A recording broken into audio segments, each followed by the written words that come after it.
My parents are holding human auctions inside our basement. Pigtails hugged her, calming the girl down with whispered reassurances. Get off of me. Scary Eyes shoved her away, Wild Eyes landing on me. Why can't we leave? She demanded in a shriek. I told them I didn't know. Where's the off switch? Freckles could hardly stand up, her arms wrapped around her stomach, doubled over in pain. She tried to open the sliding glass doors, but they were locked. So was the door to the upstairs. The girls were scaring me. Scary Eyes was stifling a nosebleed, intense red seeping through her fingers. Freckles grabbed me, shaking me violently. Her face was slick red, too red, like she was painted in it. Gid, how the fuck do we get out of here? She's a kid, Pigtails said softly.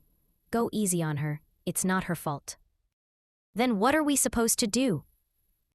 They were my father's patients, I thought, as a naive 6-year-old. They were too sick to go home. Just like Dad told me. Pigtails gave me her ID card in secret.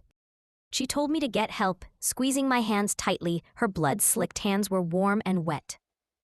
When I tried to tug away, she pressed her ID into my grasp, the plastic corner digging into my skin.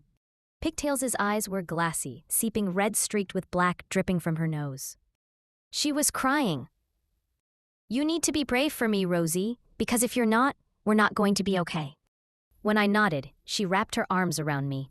Can you give this to the cops and tell them we're here? She whispered. That's all you need to do, sweetie. When I told Dad, he asked me to give it to him instead. Denial is a common side effect of their illness, he told me. They think they need to get out, and they think they're in danger, when in reality, I'm saving them from their own poisoned minds. He cleared his throat, swiping his hands on a towel.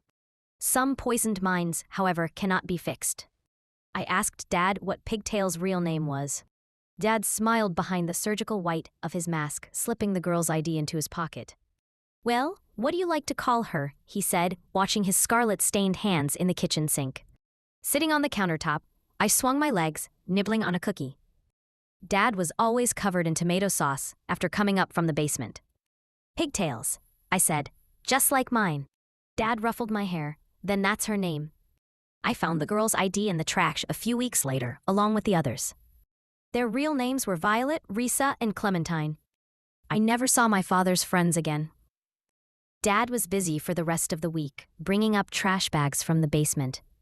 Mom was crying and wouldn't leave her room. I thought the girls would come back up the stairs, all better. But they didn't. I waited outside the door with cookies every day, but the basement stayed shut. And now Dad was replacing them with 3 strangers.